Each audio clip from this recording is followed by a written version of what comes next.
সুপ্রভাত, আবার চলে এলাম সকলের সামনে আমাদের রান্নাঘরে। আজকে আমি তৈরি করব একটা ব্রেকফাস্ট, এটা চিজ স্যান্ডউইচ। এবার প্রথমে আমি চিজটাকে একটু গ্রেট করে রেখে দেবো। এইবার আমি স্লাইস পাউরুটি, একটা পাউরুটি আগে নিয়ে তার উপরে আমি সসটাকে মাখিয়ে নেব।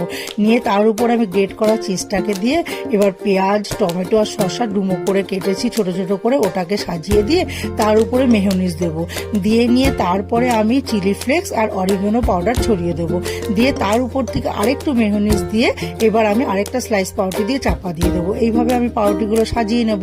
নিয়ে এবার ফ্রাই প্যানের মধ্যে বাটার দিয়ে এবার পাউরুটিগুলোকে বসিয়ে দেবো। দিয়ে উপরের পাউরুটিটার মধ্যে আবার ভালো করে বাটার মাখিয়ে এবার আমি ঢাকা দিয়ে রেখে দেবো 10 মিনিট, একদম গ্যাস সিম করে। তারপরে কিছুক্ষণ পর ঢাকাটাকে তুলে দেখে নেবো ভেতরে সবগুলো সেদ্ধ হয়ে গেছে, চিজটাও গলে গেছে। তাহলে আমি ওটাকে ভালো করে মাঝখান দিয়ে কেটে নিয়ে এবার পরিবেশন করব। তাহলেই তৈরি হয়ে যাবে আমার চিজ স্যান্ডউইচ।